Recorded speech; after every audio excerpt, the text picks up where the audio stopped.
இப்போ நம்ம எப்படி 4 கப் செய்யறதுன்னு பார்க்க போறோம். ஃபர்ஸ்ட் ஹாஃப் சைஸ் பேப்பர் எடுத்துக்கோங்க.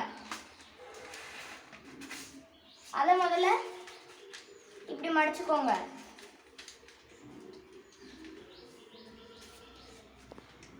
இப்படி மடிச்சிட்டு திருப்பி இப்படி மடிச்சுக்கோங்க.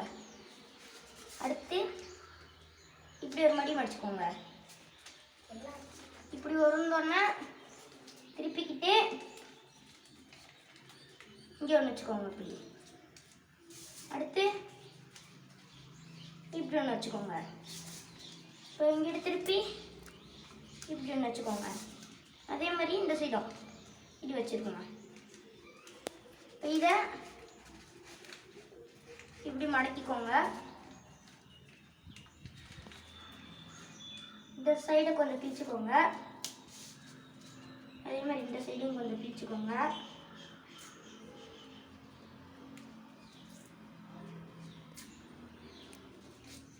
திருப்பிட்டு இது கரெக்டாக இருந்தோன்னே இப்படி விரிச்சுக்கிட்டு அப்புறம் இப்படி மடக்கிக்கோங்க. வச்சுட்டு இப்படி ஒரு கிளி இப்படி ஒரு கிளி வச்சுக்கோங்க. அவ்வளோதாங்க. 4 கப் ரெடி ஆகிட்டு பாருங்கள். 4 ஓட்டக்குள்ளியும் கையை போட்டுட்டு பண்ணிங்கன்னா ரெடி ஆகிடும்.